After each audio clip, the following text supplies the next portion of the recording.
I never thought I'd be the type of person to go to war with my HOA president, but life has a funny way of pushing even the most patient people to their breaking point. My name is Daniel, and until 6 months ago I was living what I considered to be the American dream. I had a beautiful corner lot in Oak Ridge Estates, a well-established neighborhood with mature trees and spacious yards.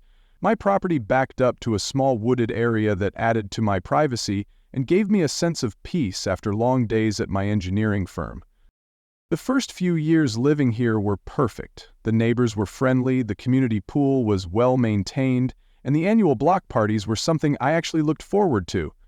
Then everything changed when Karen Wilkins was elected as our HOA president. Before Karen, our HOA was reasonable.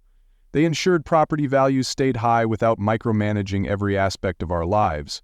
They'd send friendly reminders about lawn care during summer months and organize seasonal decorating contests that brought the neighborhood together. But Karen saw her position as some divine appointment to reshape our community according to her very specific vision.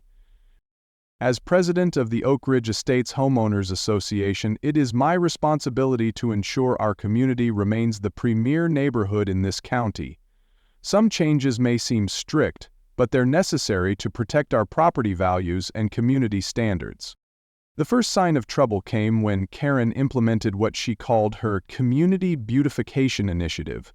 Suddenly, our quarterly HOA fees increased by 30% to fund projects that nobody had voted on. Security cameras at the neighborhood entrances, decorative stone walls with the Oak Ridge Estates logo, and a complete landscaping overhaul of all common areas. When homeowners questioned these expenditures at the monthly meetings, Karen would cut them off mid-sentence. The board has already approved these measures. If you had concerns, you should have attended the planning committee meetings. Next item on the agenda? Of course, the planning committee meetings were conveniently scheduled for 2 p.m. on Tuesdays when most people were at work. Karen, who ran her interior design business from home, knew exactly what she was doing. But I managed to stay under her radar for the first few months of her reign. That is, until I decided to build a workshop in my backyard. I had always been somewhat of a hobbyist woodworker, creating custom furniture pieces on weekends. As my skills improved, so did the demand for my creations. Friends began commissioning tables and cabinets, and I realized I needed more space than my cramped garage could provide. I researched our HOA bylaws carefully before drawing up plans for a modest workshop that would sit near the back of my property, adjacent to the wooded area. The structure would be completely within my property line, would match the aesthetic of my house, and met all the requirements outlined in our covenants. I submitted my plans to the Architectural Review Committee, which was now headed by Karen's best friend Linda, and waited, and waited, and waited some more. After 6 weeks without a response, I called the HOA office only to be told my application had been temporarily denied pending further review. When I asked what specific issues needed to be addressed, the administrator couldn't give me a straight answer. That evening, as I was grilling on my back deck, I heard the distinctive sound of Karen's voice carrying over from my side yard. Peering around the corner, I spotted her standing at the edge of my property with Linda, gesturing toward the wooded area behind my lot and taking photos with her phone. Something about their body language set off alarm bells in my head. I casually walked toward them, maintaining my friendly neighbor demeanor. "Evening, ladies. Something I can help you with?" I asked, keeping my tone light despite the suspicion building inside me. Karen jumped slightly, clearly not expecting to be caught in whatever she was doing. She recovered quickly, plastering on that saccharine smile that never quite reached her eyes. "Oh, Daniel, we were just discussing the community green space planning. You know how dedicated I am to enhancing our shared areas." I glanced at the shared area she was referring to, the wooded space that had been part of my property since I'd purchased it.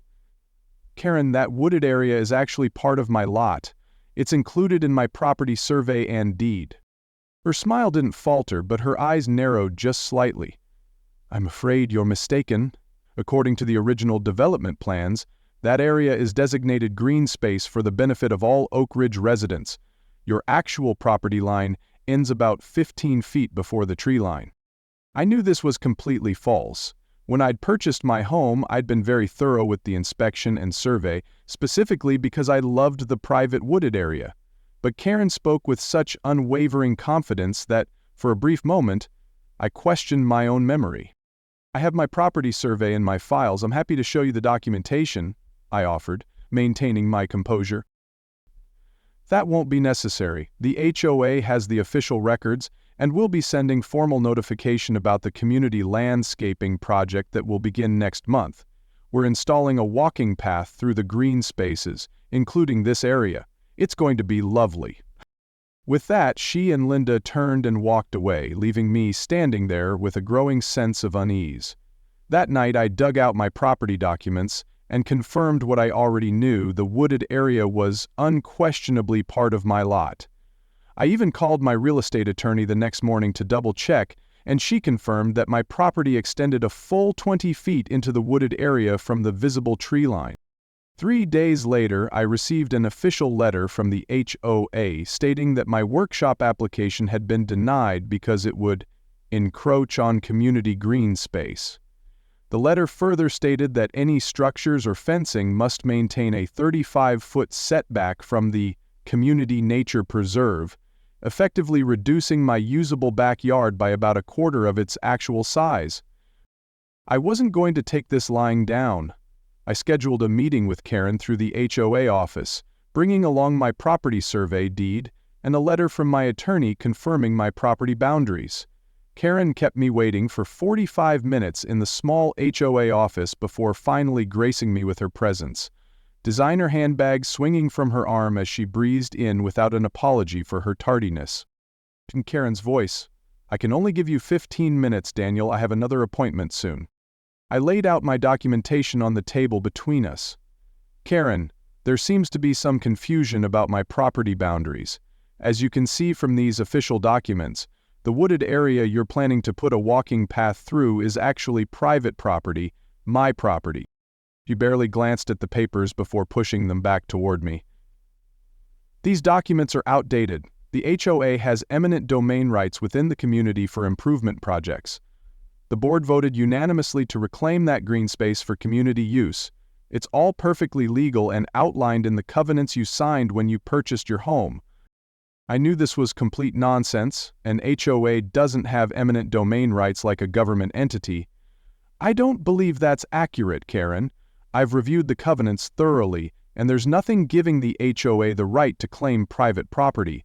I'm happy to have our respective attorneys discuss this, but I wanted to try resolving this directly first." Her smile tightened. "I don't think that will be necessary, Daniel. The decision has been made. Construction begins next month. Now, if you'll excuse me, I need to get to my next appointment." As she stood to leave, I remained seated. "Just to be clear, Karen, you're claiming that the HOA has the right to take a portion of my private property without compensation or proper legal process?" "We're not taking anything. We're utilizing community resources for the benefit of all residents. If you continue to be difficult about this, the board may need to review your recent compliance with other covenant requirements. I noticed your garbage cans were visible from the street last Tuesday, and your lawn is currently 1/2 inch above the maximum allowed height. Each violation carries a $100 fine." And there it was, the thinly veiled threat: comply or face harassment through selective enforcement of trivial rules. I'd heard stories from other neighborhoods about power-hungry HOA boards, but I never expected to experience it firsthand. As Karen walked out, I knew this was just the beginning of what would become a suburban Cold War. That evening, I called a close friend who happened to be a real estate attorney specializing in property disputes. After explaining the situation, she laughed in disbelief and then grew serious. "This is a clear case of overreach. An HOA cannot simply declare your private property to be common area, regardless of what Karen thinks. You need to formally contest this in writing and file it with the county recorder's office to create an official record of the dispute. In the meantime, I would recommend clearly marking your property line to prevent any accidental encroachment." Taking her advice, I sent certified letters to the HOA board formally contesting their claim and stating my legal property boundaries. I also hired a professional surveyor to place official markers along my property line. The day after the markers were installed, I received a violation notice for unauthorized modification of landscaping without Architectural Review Committee approval.